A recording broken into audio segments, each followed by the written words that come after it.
Okay, hi, I'm Rachel, and today we'll be talking about Zig Ziglar's Secrets to Closing the Sale, specifically Chapter 2. So, who here has been in the dating scene? Anyone? I have. Okay, sir. So did you ask this person on a date, or did they ask you? I asked them. So when you asked them out, did you think about it at all? Did you kind of rehearse it in your head? Practice a little bit in front, like in your head, in the mirror, anything like that? Not in the mirror, but sure, I certainly questioned myself and sort of played it in my head. Absolutely. And do you think that worked for you? Yes. Good. Good. No. So I'm also going to preface this by stating courting is the same as dating, just older language. So in selling and dating, we assume a lot. In dating, we assume that they're going to say yes. We assume that you're going to get the goodnight kiss if you treat them right on the date. In selling, we assume that they have the money to buy from us. We assume that they're going to be excited to talk to us. We assume that we will make the sale. And why do we assume things? Because we're motivated. We have the kiss at the end of the date to look forward to. We have the sale to make, the money that's going to bring. So we are motivated to assume certain things. So visualize and assume. In dating, you practice what you say in your head. You planned what the date would be like, how she'd react when you hold her hands, when you'd hold her hands. You practice what you would say when you asked her out, the timing, where it would be, all that kind of stuff. But everything is based around her saying yes. You don't really plan for her saying no. In selling, you practice your sales talk. And everything, again, is based around them saying yes to all of your questions. How are us girls any different? Well, we practice both sides. We practice them asking us out and what they would say. We practiced what we would wear on the date. We practice how we would react when we held our hands. We practice how he would react when he kissed us. All that kind of stuff. So technically, we practice being both the buyer and the seller. Treat selling the same way you do dating, or again, courting, same thing. Visualize your sales presentation, what the prospect will say. Visualize that prospect being excited to talk to you, excited about what you're selling, and assume that they will buy from you or say yes. The assumptive close revisited. Assume the prospect wants to buy from you and he will buy from you. So the creepy crawly close. So this is a story. This is actually a robot that is used to clean pools. So in the book, he talks about someone who came to his house to sell a creepy crawly machine. He brought the machine with him with the assumption that he was going to leave it there. He asked certain questions that always led back to the answer yes, so he would make the sale. And that's the creepy crawly clause. He did get the sale. He did leave with an appointment to clean the pool. What was actually really cool about this, in a definite way he got it, was by assuring that this would work. He said that if for any reason it's not reaching any part of your pool, we are going to draw a very detailed diagram of your pool, and you can call us and we will make sure it cleans all the parts of the pool. So that kind of gave them some assurance that it would close it. I think it's a pretty cool concept. I wish Hope's still around. So remember why they buy. No one is going to buy from you for your own benefit, and your mom doesn't count. No one's going to buy from you so you can buy a car, or you're going to get that promotion. They're going to buy from you because of what you are selling to them and what the benefits you are selling gives them. Okay, question for the audience. Do you think you have good hygiene? Absolutely. Yes. And why do you think that? Why? Because I get up and shower every day and do what I have to do to be clean. I brush my teeth twice a day. Good. That's all really good. So do you think you have a good sense of, anyone think they have a good sense of fashion professionally, not like clubbing clothes?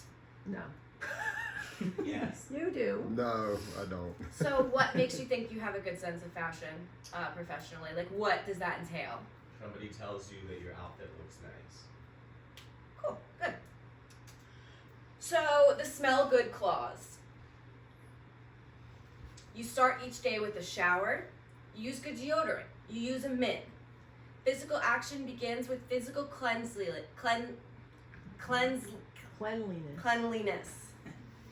Using a little too much is the same as using not enough.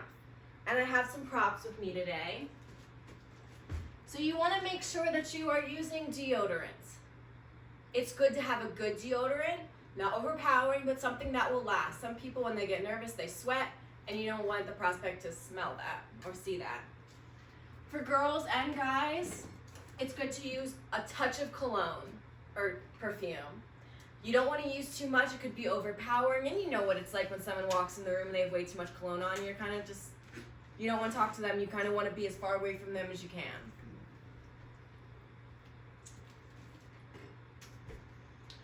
So the proper dress clause. It's also really important to dress well. So you dress based on what you're selling, the time period, what's in style, where you are. So if you're selling a really high-end product, you're gonna have to dress a little bit nicer than if you're not selling a high-end product. Ziegler says, I try to dress so that my audience doesn't notice what I'm wearing. You want them to notice your face and what you're saying, not be focused on your outfit, so it can't be too much and it can't be too little. There's a very fine line between the right professional dress. And it could be different for everyone. Like I said, if you're selling a really high product or a high class product, you're gonna have to dress nicer because to fit what you're selling and probably the clientele as well. So get help, it's there for you. He talks about buying a book to help you with your professional outfits. Those are some of his things that he suggests, but there's so many books out there regarding professional attire that there's just a lot for you to choose from. These are just two that he likes. Get to know professional clothing salesmen. Ask them questions. Get them to help you. Seek help when picking clothes out. Come up with a wardrobe concept. You want to stay more like towards dresses, that kind of stuff, so a concept will help. Ask them to update you when new styles come out, so you're not behind, you're not too ahead. You never have but one chance to make a first impression, and this is another reason why dressing nice and being overall clean is important. If you smell bad on the first impression, the first time you meet someone, it's going to set the whole thing back, and they're just not going to want to talk to someone who's gross. So position is important. You need to reflect your prospect, talking speed, body language. What this does is it makes them feel safe and like they can trust you. So for example, if you're talking to a prospect and their hands are like this, you want to really slowly kind of go like this as well. It sounds really weird, I know, but it makes them feel safer. It makes them feel like you're on the same level. If possible, have them seated. People in a seating position always feel a little bit safer. It's a little bit more casual. If you're selling to a man and wife, you want to sit next to the wife or stand in front of both of them. The wife tends to move her head a lot more, and so you want to sit next to her so she's not turning it too much.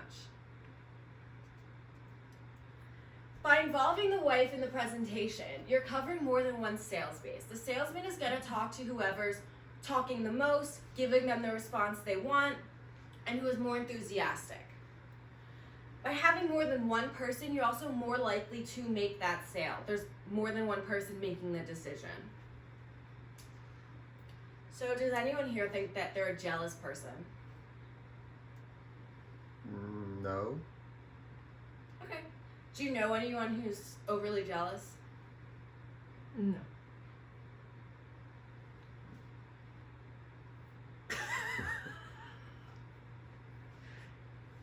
Okay, so not everyone knows someone who's overly jealous, but it's something you really need to watch out for. A jealous spouse can ruin a sale. Be careful when you're selling to a man and a wife. If you're a man, don't get too close to the wife. Don't unintentionally or intentionally hand on the shoulder. Nothing, because if it's a jealous husband, you've crushed your chances at that sale right then. Same thing if you're a man selling to a man and wife. Don't get too close. It's gonna just be bad if they're jealous. I love that picture. Ideally, get them Cool. seated in the kitchen. Don't assume they're going to sit in the dining room or the living room because that's where they invite their friends, and you're not saying you're a friend. It could be offensive and it's not polite. And always ask for permission. May I come in? May we sit down and talk about this? Don't just walk in the house and sit down. Physical actions should put prospect at ease. So make sure if you're bringing samples, everything's clean, well taken care of, in good order. So the if you remember the creepy crawly robot, that had to, in this scenario, to be taken well care of, clean. Also make sure that there is an order book in plain sight because it gives them the idea that they are going to buy it, and the seller doesn't just pull it out and then they kind of feel taken advantage of. This will all make the prospect feel at ease and like you want them to have all the information. By showing the book, you're not hiding anything. You are there to give that gives the impression that they are trying to sell something to you. So the best salesman ever. So this best salesman ever in the book is a little boy who's sitting outside of a toy store, and he's playing with this toy with such enthusiasm and just loves this toy. Anyone walks by, they go in the store and buy that toy for their kids because of how much this kid loves the toy. And that's why he's the best salesman ever, because he was able to transfer his enthusiasm from his toys to his prospects, and they too felt that enthusiasm about the toy. You can't have anything, you can have everything in life if you help other people get what they want. So this goes back to the story with the little boy. The little boy didn't have a lot of money, and he walked into the store and was enamored by this toy, and the owner gave it to him. And by doing that, the little boy sat outside the store and played with his toy all day, every day, and ended up getting the salesman more sales. Can you all promise me that you will try and use body cleanliness, good professional attire, the next time you apply for a job? Yes. Yes. Absolutely. Thank you. That's all.